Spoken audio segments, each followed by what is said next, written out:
Concluding his visit to Tajikistan, Chinese Premier Li Keqiang kicks off his European tour from the Netherlands. He later arrived in Brussels, Belgium, where he is attending the 12th Asia-Europe meeting. So what new impetus will be injected into Dutch, Belgian and European ties with China?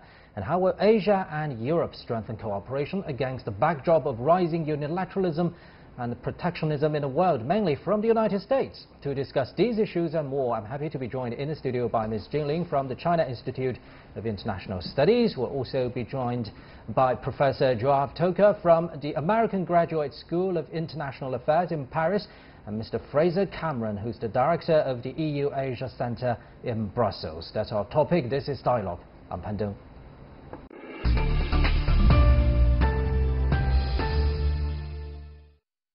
So, Ms. Jin, let's talk about the theme of this year's Summit of Asia-Europe meeting. It proposes a rule-based international system. Actually, this is not something new. After the Second World War, the whole world recognized that the whole world politics, the international order, should be a rule-based one. So what are the main challenges to push the two sides to make this as their theme of the meeting?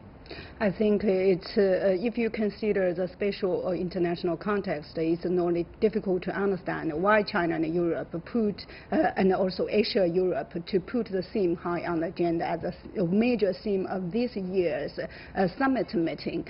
That is the rising protectionism and unilateralism led by the Trump administration. We have witnessed the tariff instrument the government has used against not only China but all its traditional partners. So it's very important in current context to for Asia and Europe as a major powers.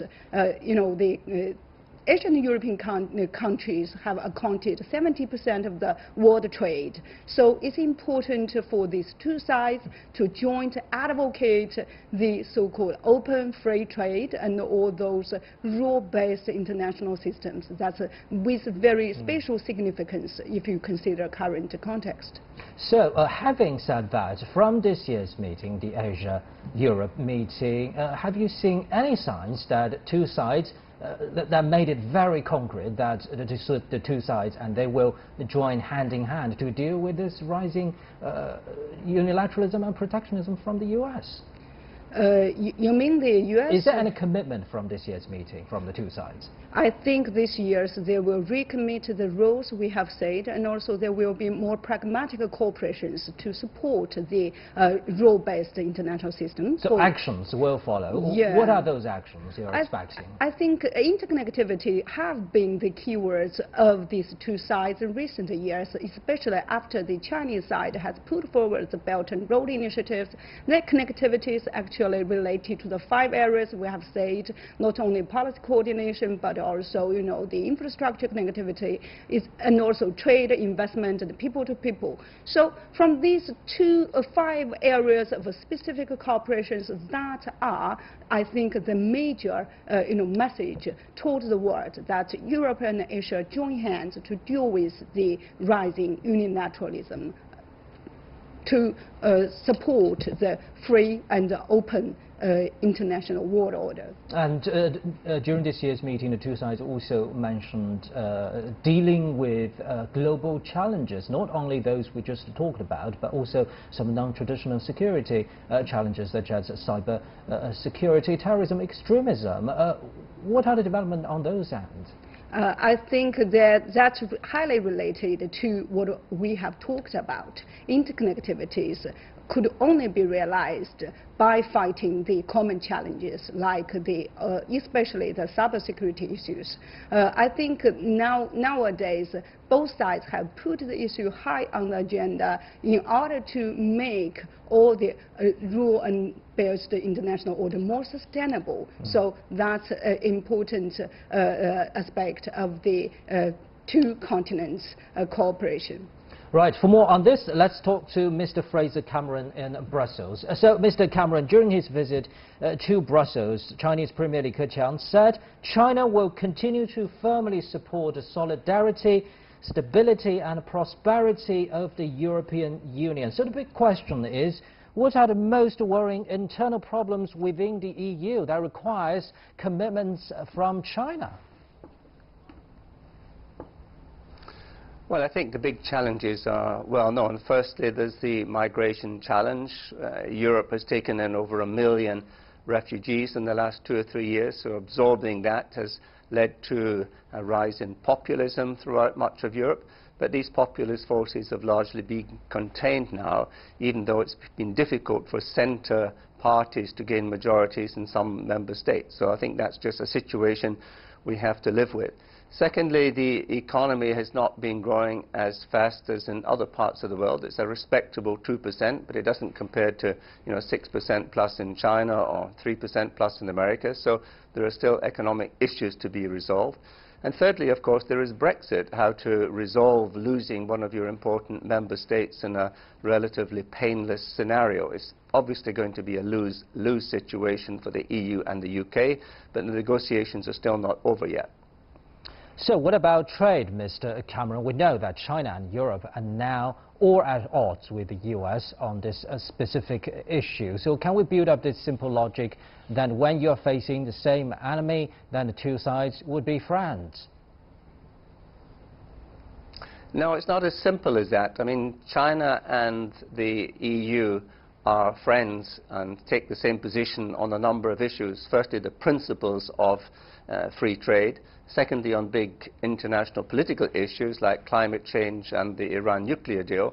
When it comes to the nitty-gritty of WTO reforms, the EU and China and the US take different positions.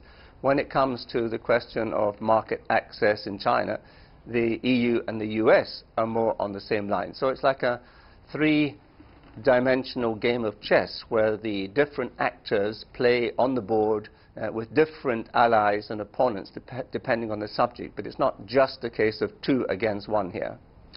So you're saying that eventually the European Union will cave into the mounting pressure from the United States on trade? No, not at all. There's been a meeting this week between Wilbur Ross and Cecilia Malmström, and they took very different lines in terms of the future of transatlantic trade. We have much stricter regulations on issues like data privacy, in terms of not allowing American genetically modified foodstuffs into the EU or American pharmaceutical products into the EU, which have not been properly tested. So we have a number of big issues, and I don't think there's going to be any immediate trade breakthrough. After all, the United States is still imposing tariffs on European steel and aluminium. These are not, of course, the same dimension as the American tariffs on China at the moment, but of course they are tariffs that we want to see removed as soon as possible. And now let's talk to Professor Joab Toker in Paris. Well, Professor, what's the French stance regarding the EU trade tensions with the United States? Well, it is a combination of the elements our partner in Brussels have mentioned to a large extent. I mean, how do you place European interest, or for that sake French interests, in this huge global triangle, which is the US, China and the EU, due to the very particular context which the policies of President Trump have imposed, both in terms of trade but also in terms of climate change, in terms of respect regarding treaties and agreements which have been achieved prior to the arrival of Mr. Trump in the White House. I mentioned that specifically because we're going to have on the short run, namely in less than 3 weeks, elections, non-presidential elections, but midterm parliamentary elections in America, which may change, which may modify some elements regarding the strength of President Trump and the sense of liberty he may be able to pursue in this, how should I call it, sort of a global poker. Huge battle which he has launched towards the Chinese as well as towards the Europeans, although of course the terms are to be taken relatively. So let's talk about the Chinese and the Europeans. We know that Chinese Premier Li Keqiang also met with French President Emmanuel Macron on the sidelines of this year's ASEM meeting, and Chinese Premier Li Keqiang said China is to promote a continuously balanced growth of investment and trade and maintain a positive outlook for enterprises from both countries. Explain this in plain terms for us. What does that tell about the potential of China-France ties in the future? This is indeed in plain harmony with previous declarations on both the Chinese and the French side, among other things in reaction to the elements we have mentioned earlier, namely the American position and the fact that all the others have to position themselves. Concretely, this would mean that the French will be welcoming further investments of China over the European continent, although this topic is not as simple as might have seemed, as there are some forces, especially among those political forces that my colleague in Brussels have associated with the so-called populist political forces in Europe, which oppose that, or at least have suspicions regarding the real intentions behind that. But on the surface, at least, what had come up of the Macron and Premier Li meeting seemed to be sort of encouraging the upper side of what could indeed be done between the Chinese and Europe, and specifically between China and France. Well, Professor Toker and Mr. Cameron, thank you very much. You're watching Dialogue on CGTN. Stay with us.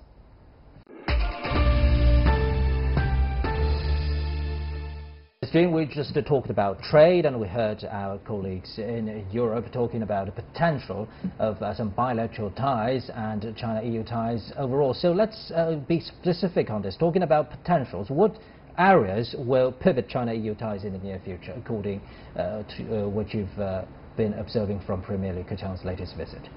I think if you look at the visits this time, Premier Li to the Netherlands and Belgium, we find the commonalities actually both sides. China had this trilateral, China, Netherlands, China and Belgium all advocate for more cooperations in the high technology areas. And I think that's also a very important message under current context. Since China and Europe has their own comparative advantages in this area. China has a strong capacity of in manufacturing, and EU countries have a strong capacity in the technology innovation. And from European countries, China is a very attractive market for that, and China's own, economic transformation also need more technology-driven, process.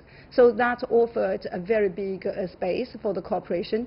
And also, if you look at the theme of this year's SCM, China-European countries will, have more opportunities in the cooperation in the connectivity areas, especially after the EU has also come out to the so-called Connecting Europe and Asia. So we'll be talking about that very soon. I'd like to go back to the high technology issue you just raised. You said the two have a huge potential on this, but one key question is European companies willing to transfer their technology to China? For example, during his visit to the Netherlands, Premier Li Keqiang visited this high-tech exhibition in that country, and I noticed that AMSL, one of the leading chip-making companies in the world, is also there, and obviously Premier Li Keqiang listened to their presentation. So China is also trying very hard to upgrade its chip-making industry. Do you think the technological cooperation will move forward, even with the U.S. pressure? I think that will be the trend. EU is different from U.S. in this aspect. EU-China cooperation has had a long-term history of the so-called market and technology, a kind of cooperation according to their own comparative advantages. Nowadays, EU also has their concerns about the so-called technology transfer issues. This time, our Prime Minister has sent out a very strong message that there are no forced technology transfer in China, and we will increase our protection of IPR. Both are at the main, are the main contents of our further opening up and reform policy that have been highly stressed during the, Bora Forum announced by President Xi Jinping. So I think with these, a strong message sent out from political wheels, and the enterprises will have more confidence in Chinese markets for the mutual, beneficial cooperation in these areas. I think this time, high technology cooperation have been heightened, I think, for the different China and the different European partners. And let's talk about Belgium, because we know that there is almost a first ever China-Belgium technology park very near Belgian capital, Brussels, and it's mainly focusing on helping small and medium-sized companies to get their business started and maybe into shape in the near future. What does that tell about the orientation and direction of the two countries' cooperation? I think you referred to a very important part of the technology cooperation. That's the high technology park. That through the park, that the different enterprises from the two different countries, they will have a kind of mutual experiences sharing and learning process. And more important that is through this kind of cooperation, the enterprises, as we all know, are the driving forces for cooperation. They could have mutual, confidence building. Nowadays in European countries, some small and medium enterprises, even they would like to come into China, but they have their concerns because of misunderstandings or misperceptions. They worry about the so-called technology transfer issue. But through this specific case of cooperation in the park, the mutual understanding and the mutual confidence will be built gradually, step by step, and then that will have a kind of model effect to further promote more, companies to cooperate together. I think that besides the political support, a strong political will for cooperation, the major driving forces will be on the side of enterprises. That's a specific way to promote that kind of cooperation. Right, but for business, there's also a serious challenge under the uncertainties raised by world economies. Future development, for example, investment, because this very technology park we just talked about in near Brussels, it's encouraging bilateral investment. So that means financing mechanism can be facilitated from both sides in that very venues. Could this lead to something bigger? For example, China and Europe have been negotiating this bilateral investment treaty for quite some time. If you think trade talks are difficult, then investment treaty like this is much more difficult. Are you optimistic about the shaping up of this bilateral investment treaty in the near future? I think during this past summit, China and the EU both have stressed the importance of fastening the speed of the negotiation of BIT.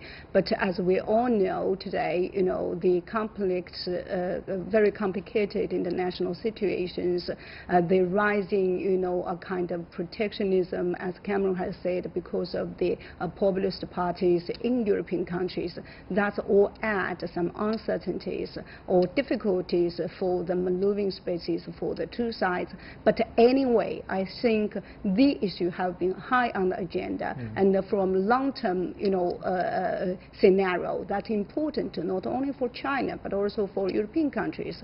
As we all know, the BIT treaty negotiation is the first one after Lisbon Treaty came into force in 2009. It's important for European countries to have that kind of success with China on the treaty, and also dealing with the challenges raised by Cameron a moment ago, the economic growth, that fundamental part of the crisis today, also one of the fundamental crises EU is facing. It's important to have a sustainable framework for European countries to cooperate with the second biggest economy in the world. Right, and investment is mainly about confidence. Earlier you talked about challenges within the European economy, but we know that China's economy is undergoing a transformational period. You travel to Europe a lot. So how do Europeans view China's economic transformation? Are they confident enough for China's economic future? Generally, I think they are optimistic about Chinese economic growth, the economic future, but they still have their understanding of our challenges. For example, whether all the opening up and the reform measures could be implemented on time according to the schedule. That are their major concerns. But I think this year, our measures, most of them have been on the ground. That will send out a very optimistic message to European sides. Anyway, if you look at the survey conducted here of European companies, they still see China as the biggest potential market for their investment. I think that is a specific way to show their confidence in Chinese market and Chinese economy. And for more on that, let's talk to Mr. Fraser Cameron in Brussels. Mr. Cameron, China's latest GDP figure was just released Friday morning, as it's 6.7% for the first 3 quarters this year, with a slight hint of slowing down, because it was 6.8% in the first quarter, 6.7% in the second quarter, and 6.5% in the third quarter. Again, do you think Europeans are confident enough about China's economic future? Well, in general, yes, but there are 2 big issues out there. One is the spiraling debt in China, and secondly, the impact of American tariffs on trade between China and the United States. And both these will have a negative impact on the Chinese economy. But these growth rates are still pretty impressive. Professor Toker in Paris, earlier we mentioned some potential, huge potential in China-France cooperation. I'd like to be specific on the manufacturing industry, because with the US tariffs and other trade hostilities towards China, do you think this would offer big names, giants in Europe like Airbus, more opportunities in the Chinese market? Yes, it should. Under the conditions and the particular circumstances we have partially at least already listed along this conversation. One has to take into contextualization the fact that the way Europeans watch and look upon the economic indications coming from China are less good to the relativity. Like you mentioned, just the figures which have been published very recently regarding a slight slowing down in the dimensions of Chinese growth, but you still mentioned, of course, the fact that we're speaking about 6.5 growth rate over the third semester. Just to give you an indication, the similar growth levels in France over the parallel period turn around 1.4 or 1.3%. So you see that once you relativize it, when separate European countries or EU as a whole, to the extent it can arrive to sort of really unified positions, look upon what's happening on the other side of the world with Chinese economy, then of course things take a completely different dimension. And this is perhaps the important element on the long run. And Mr. Cameron, talking about investment confidence, recently big European names are making big moves in the Chinese market. For example, Volkswagen has just established a joint venture with JAC, and BMW has pledged to hold 75% of shares in Brilliance, which is its joint venture with a Chinese auto manufacturer. Do you think this trend will get more popular? Yes, I think so. I mean, Professor Jinling referred earlier to China opening up and the speeches of President Xi Jinping, firstly at Davos, then at the Bo Forum. Premier Li Keqiang has made similar speeches. But I mean, what Europeans want is action following these speeches. And I think now the possibility for European companies to buy shares, even more than 50% shares, in Chinese companies, whether they're state-owned or private, is actually going to change public opinion in Europe. If you actually see examples of China making these reforms and opening up, I think that will certainly increase investment confidence in China. Thank you very much, Mr. Fraser Cameron in Brussels. And Ms. Jin, earlier we were talking about connectivity. So we've talked about the big picture, we've talked about the potential, we've talked about specific industries.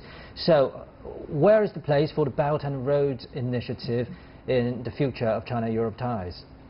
I think today China and Europe has progressed a lot on the cooperation under the BRI framework.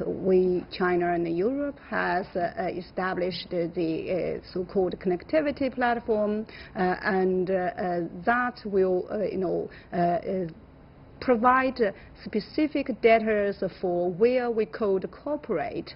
And also, China and Europe cooperation today have progressed very well on the ground level. That means the enterprises have actively involved in the process. The most successful case in the past, China and Europe cooperation in the under the BRI is the so-called China-Europe trainings that have connected the links with different European cities and the Chinese cities that fundamentally change the economic dynamics of these two cities. And in the future, I think the 5 connectivity areas are all the cooperation area between China and Europe. Besides that, not only by the bilateral cooperation that, but also trilateral cooperation. As we have witnessed, I have mentioned a moment ago, European countries also